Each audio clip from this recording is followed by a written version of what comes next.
Good afternoon, everyone. Welcome to today's AUPP talk show. I am Chutima Singh, a professional film critic and also the host of today's show as well. As you may already know, today we have five special guests with us, and we cannot wait to get started. So please welcome our guests for today. Hello everyone, my name is Angelina Jolie and I'm a film director of First They Killed My Father. Hello everyone, my name is Mark Duffield and I am a film director of Manna. Hello everyone, my name is Apichat Pongbrea Setakul. I am the film director of Uncle Bumi. Hello everyone, my name is Thanapat Sai Sima. I play as Uncle Bunme in Uncle Bunme film. Hello everyone, my name is Jurasak Kolhong. I am a character of Monkey Ghost from Uncle Bumi film. Thank you, everyone. It is such a wonderful pleasure to have all of you here today. And as we all know, Southeast Asian films, no matter in which genre, horror film, genocide, mysterious, comedy, they all reflect deeply on how traditions and beliefs are portrayed in the society or of a specific culture. And as for this, to help us direct the pattern of this show today, we're looking at three important aspects, which includes religion, armed conflict, and modernization. So without further ado, let's get started with the director of Uncle Bumi. Mr. Apichatpong, what can you give us the introduction of your film? Yeah, thank you, Tema. The film Uncle Bumi, Who Can Recall His Past Life, is not any ordinary film that normal people would enjoy like any other entertainment film. This is a piece of art, the artistic film that requires both your imagination and the interpretation to understand that in your own term. It is like a puzzle. It explores the idea that there's no boundary between the past, the present, and the future, between the dream and reality, and between the body and spirit. The film is, in fact, is a ghost story told with a calm and patient vibe. It is a friendly and patient, welcoming you into the art and beauty world without the chaotic, scary vibe of the conventional ghost story. Bunmi is an old farmer suffering from the kidney disease. He is visited by his sister-in-law Jane and her son Tong.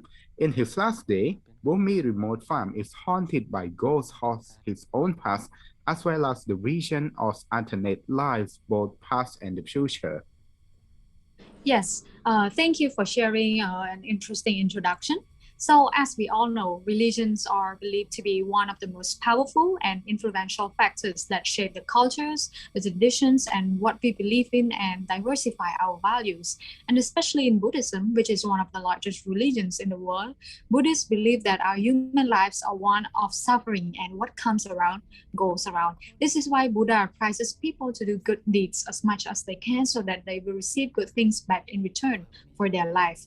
For instance, like going to the pagoda to receive blessings, good health, prosperity, or even meditations from monks. This will help us to feel blessed, good health, prosperity, or even lift up our souls and protect us from any bad or evil spirits. So, Director Pichapong, can you give us an exposure of religion displayed in your film? Well, unlike any other ghost film that often show the battle between the vengeful ghosts and the monks, Uncle Bumi film illustrates the calm scene of Bumi's funeral surrounded by his relatives and monks.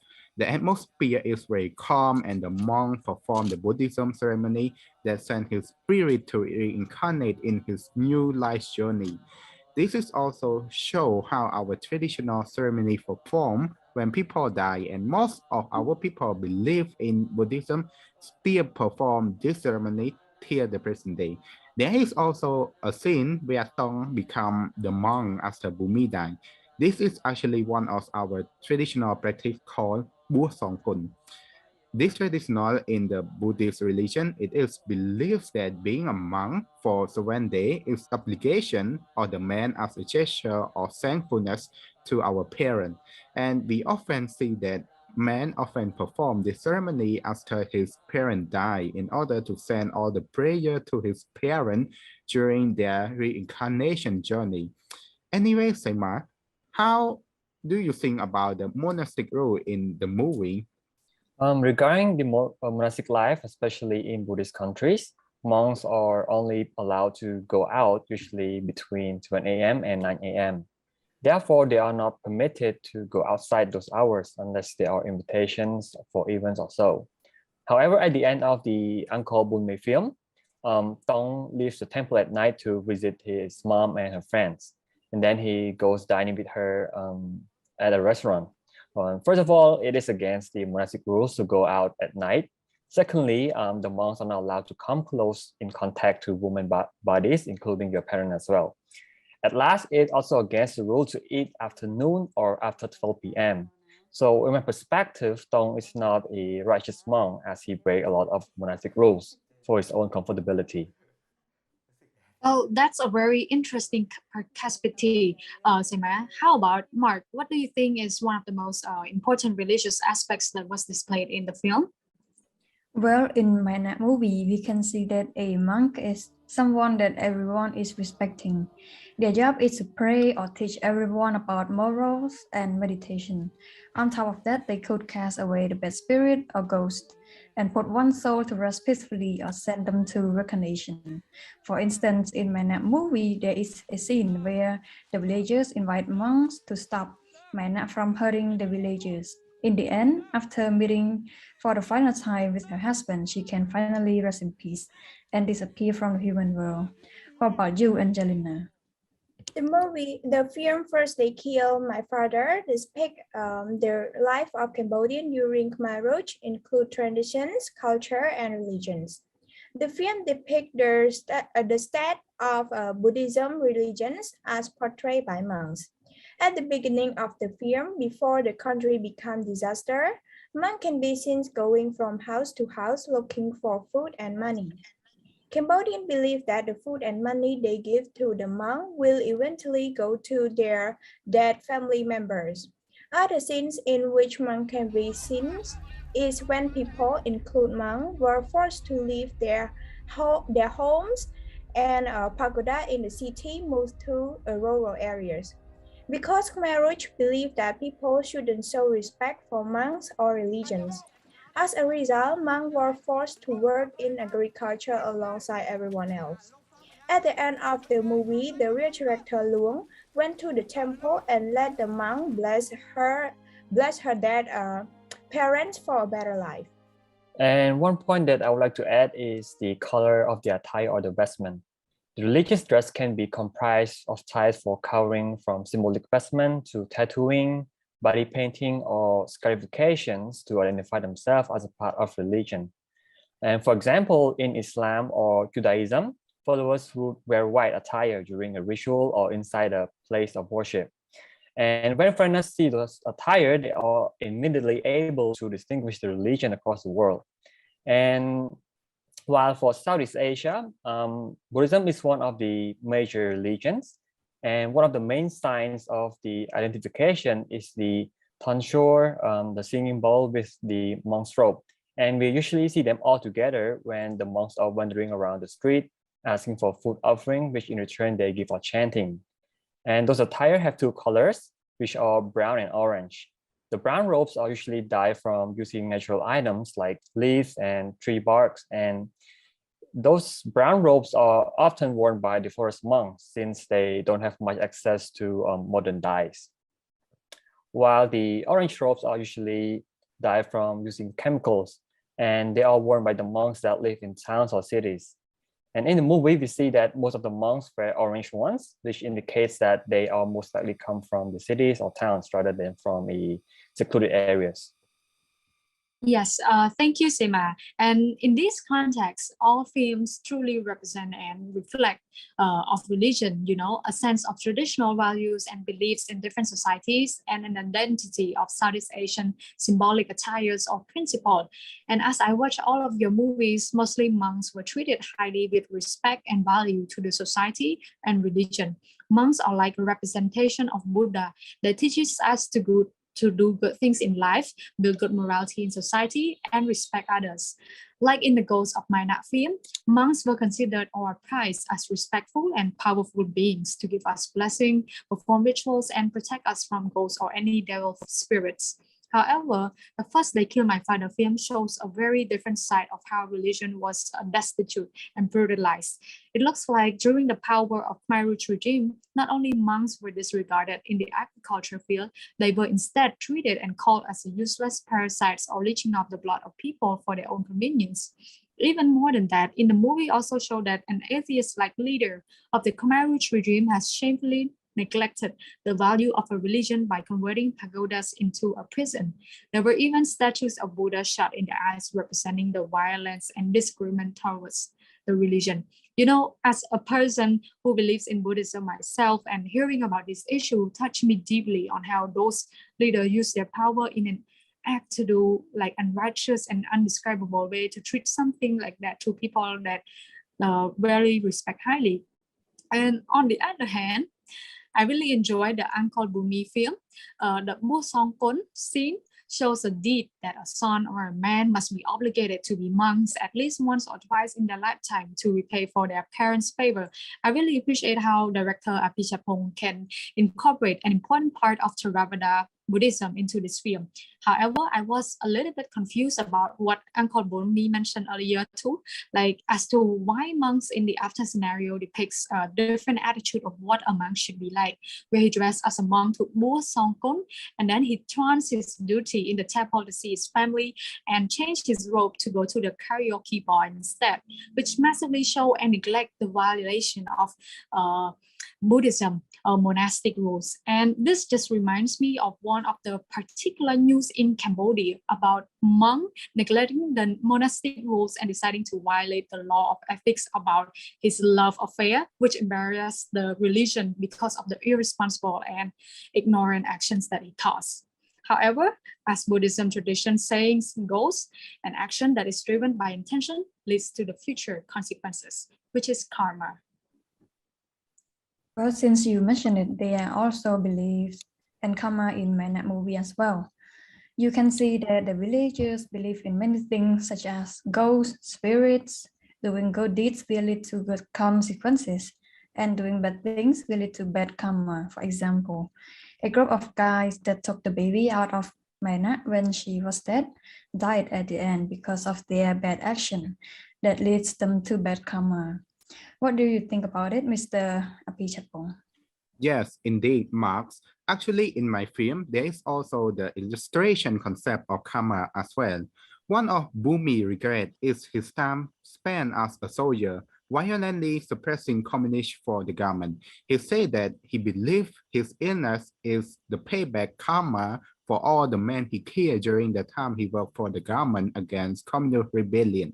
This is the karma belief of doing good, receive good, doing bad, we receive bad.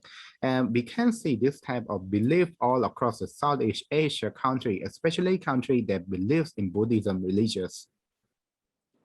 Talking about belief, in the Uncle Bumi film, there are a lot of reference to folklore.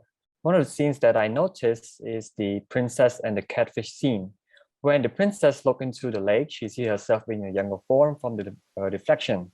And that scene indicates that is her wish, despite being a princess with a vast of wealth. And out of nowhere, a talking catfish emerges and promises to grant her wish in exchange for her jewelry. And this is like a reference to what Southeast Asian people do nowadays when they make offerings like food or items to superstitious figures for their desire and wishes. Yeah, since we are on the topic of ghosts and spirit in religion, I would like to point out the scene from my film as well. One day, while Bumi sitting and eating dinner together with his sister-in-law Jen, he was joined by the ghost of his wife Hui. Hui appeared without any dramatic appearance or scary cliche, simply fading into existence in an empty seat while the family is eating the dinner. At first, she kinda a cinematic ghost that we could see through her, but as she faded in little by little, she became very physical and unreal looking as the non-ghost people sitting around her. This scene shifted from the mystery, ghost-like appearance to a normal scene of family having the dinner. In this particular scene, I want to emphasize the non-existent boundary between the people and the spirit. The difference between people and the spirit only happens when you see it from a certain perspective. We often believe that the world is for the living people only. We don't see ghosts because we are on two different sides of the universe. But not everyone has the same perspective. If we believe that spirit and people could coexist, it must be real for you. Reality is just an illusion of what you believe. For instance, if we take a perspective of cinematography, we can't justify that everyone is a ghost. Everyone just a ghost and image because there is no figure of soul when we see it on the screen. No one is any more real than any other. However, in this film, I illustrate ghosts to be as physical, as concrete, and as the living people because Bumi believes that his wife's ghost is real and he accepted that. Other people might believe that the appearance of his wife is a very strange phenomenon or a ghostly scary thing, but for him, he accepted it as a day-to-day normality. So his illusion and beliefs become his reality.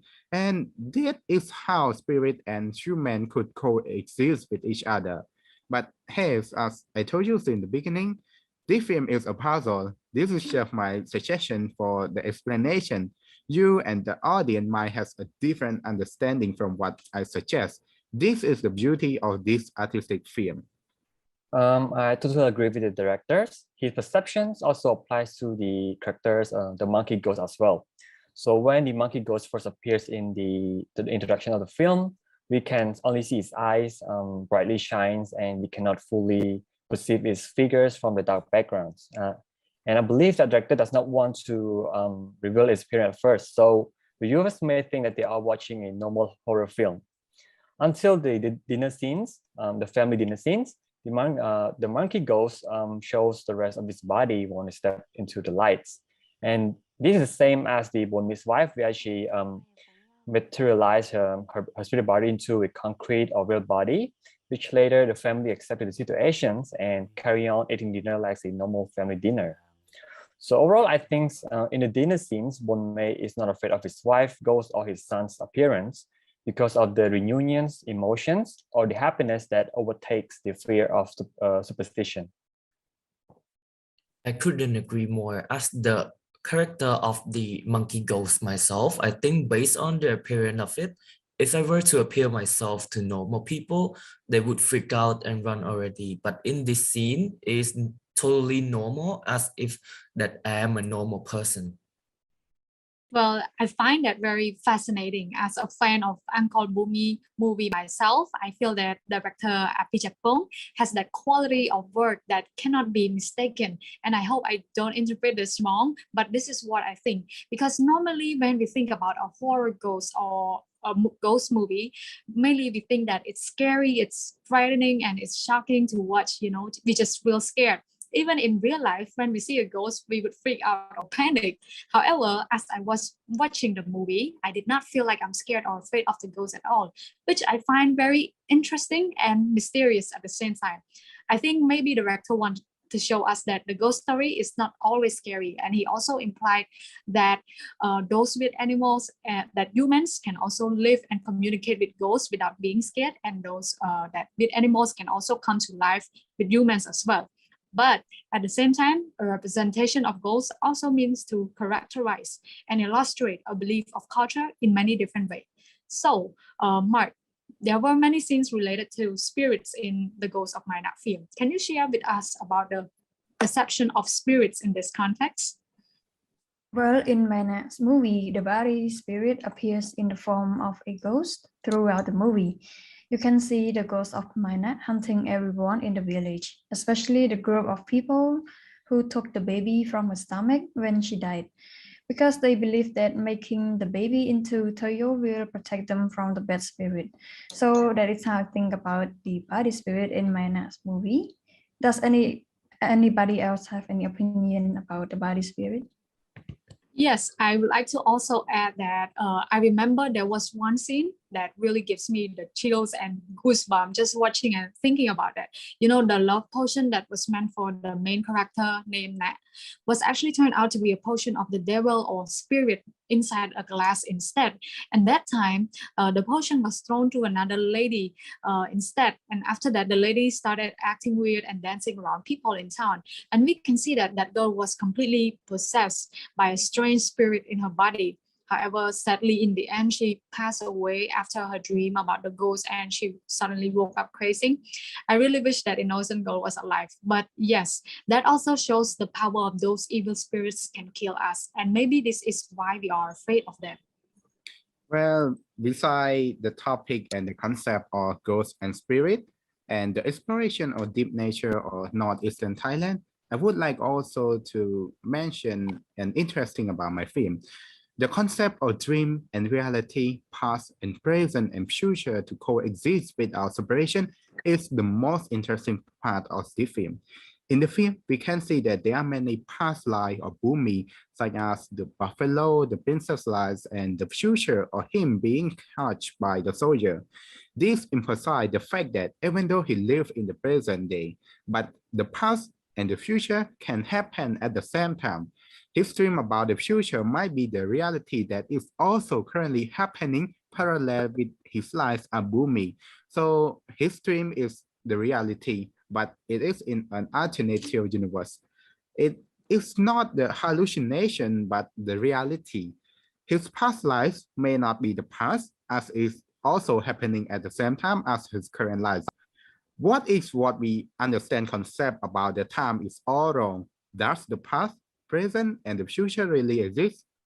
Take a look at the ending scene for the example.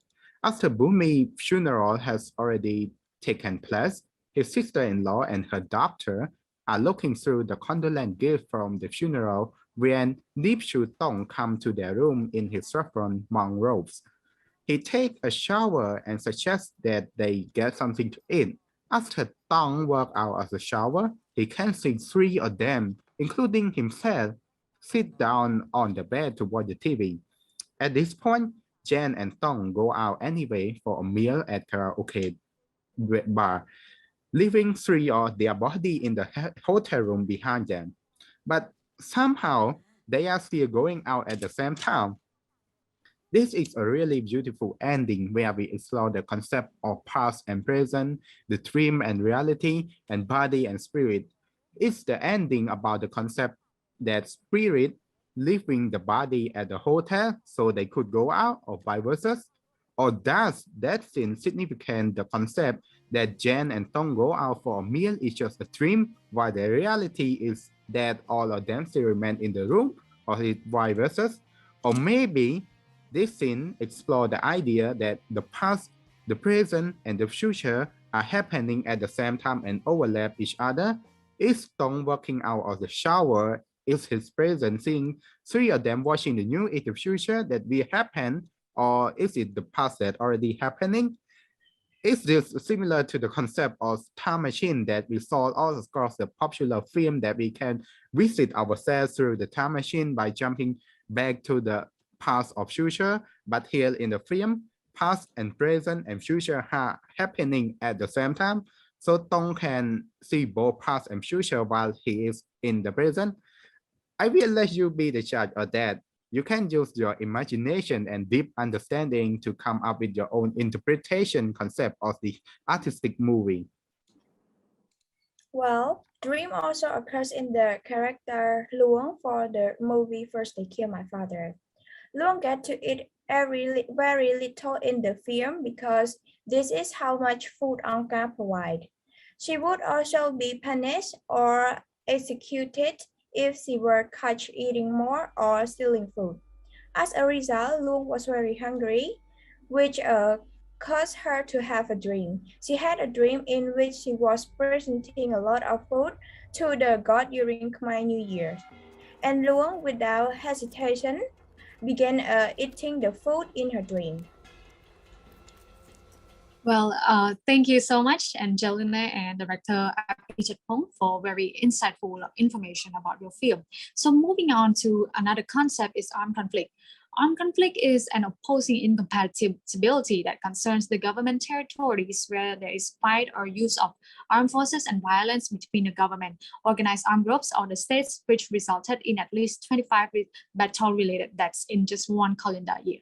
So, Mr. Apichatpong, what is your take on this topic? Well, as mystery as the film is, there is also armed conflict issue hidden in this Uncle Bumi film as well. This film explores the armed conflict between the Communist Party and the government of Thailand. As you might already know, I was born in the northeastern Thailand near the village of Uncle Bumi. This ASEAN region share the border with Laos and Vietnam. So the ideology of communism is really appealing to the people in this region. This region is full of political manipulation. So the central Bangkok government tried to suppress this region, so they cut the funding in the education and many other infrastructure. Because of this government action, people there decide to join the Communist Party of Thailand or CPT.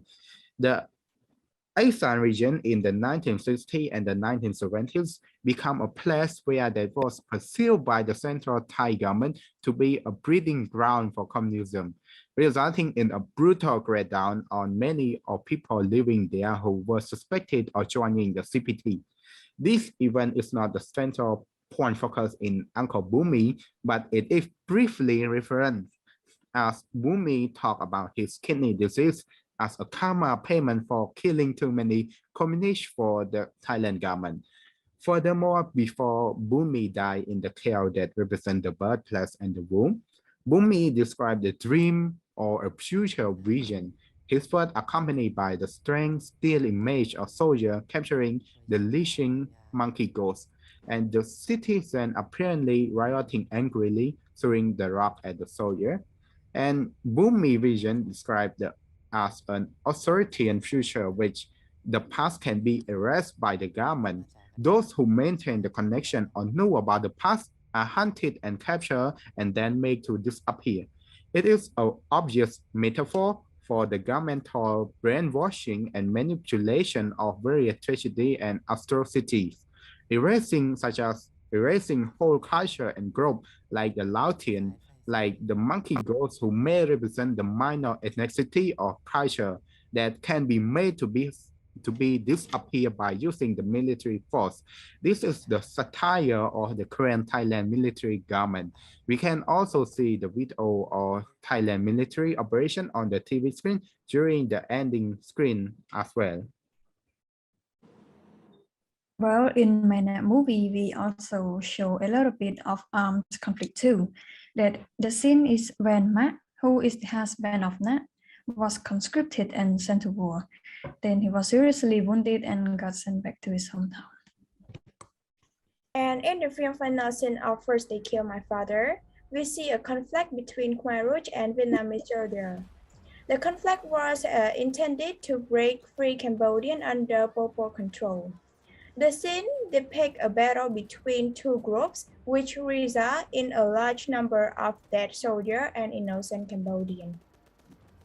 Yes, thank you, everyone. And in this perception, the movie reflects on a true story that is based on political aspects in real life of the Uncle Bumi movie, which is the argument between the Communist Party of Thailand and the Thailand government as the government cut down the fund on education and infrastructures. I think director Apichatpong also mentioned the street protests that gripped Bangkok with the crowds and campaigning for modern democratic reforms.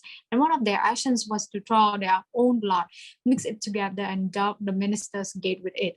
While for the movie First They Kill My Father, it truly shows the despicable act of Pol Pot on Cambodians, which later resulted in a huge armed conflict between the Vietnamese and Khmer Rouge army. So let's move on to the final theme of today, which is modernization. Modernization basically means the process of adapting to modern habits or improvement in lifestyle or development. So what do you think about modernization, Mark? Well, talking about modernization, the film Mana has developed into many kinds of versions. It has developed from the original version Ghost of Mana into a modernized version, which the main character possessed by the Ghost of Mana. You can find this remake version in Professor Aramni's book called Recognition of Mana. And the name of the story is Yana. And the difference between Mana and Yana is that the main characters shift from Na and Ma to Na and Nat. To understand better, I briefly tell you a little bit about it.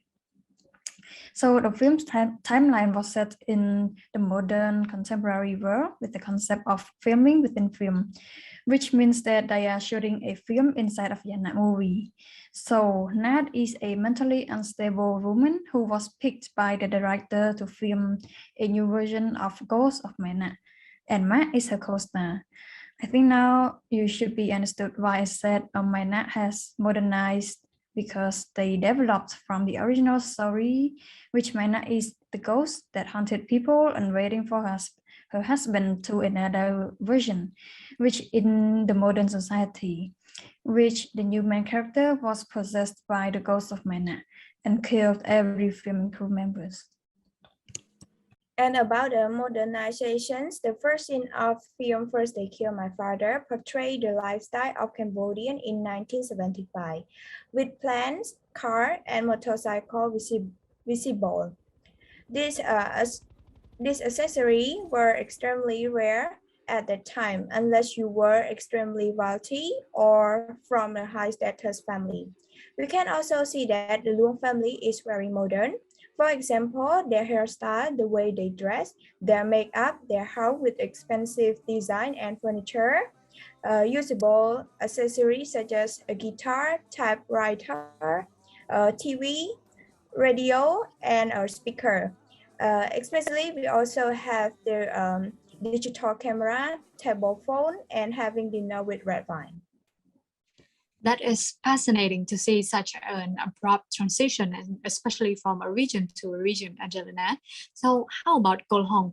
What do you think? What is your perception of modernization? Thank you for your question, Jotima. The film Uncle Bumi is both modernized and antiquated.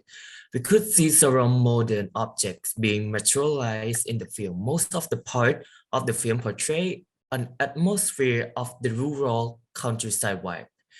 At the very first scene into the film itself, we could see the progress of modernization is started bit by bit.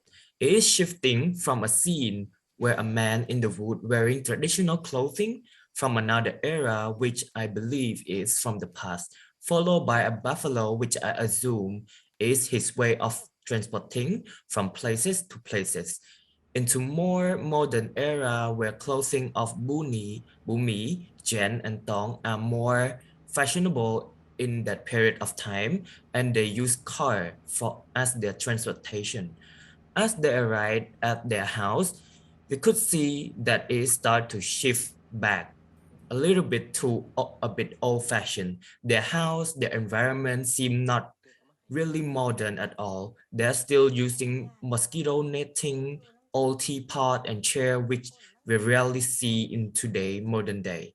And the people that visit them are no longer traveling by foot or animal, but instead they use bike.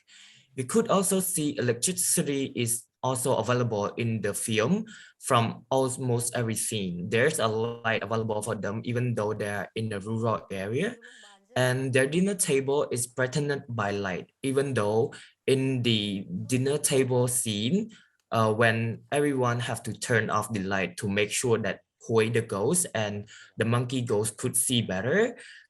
Instead, they have an extra portable light for themselves, showing that the technology is advancing and it is a bit more modernized.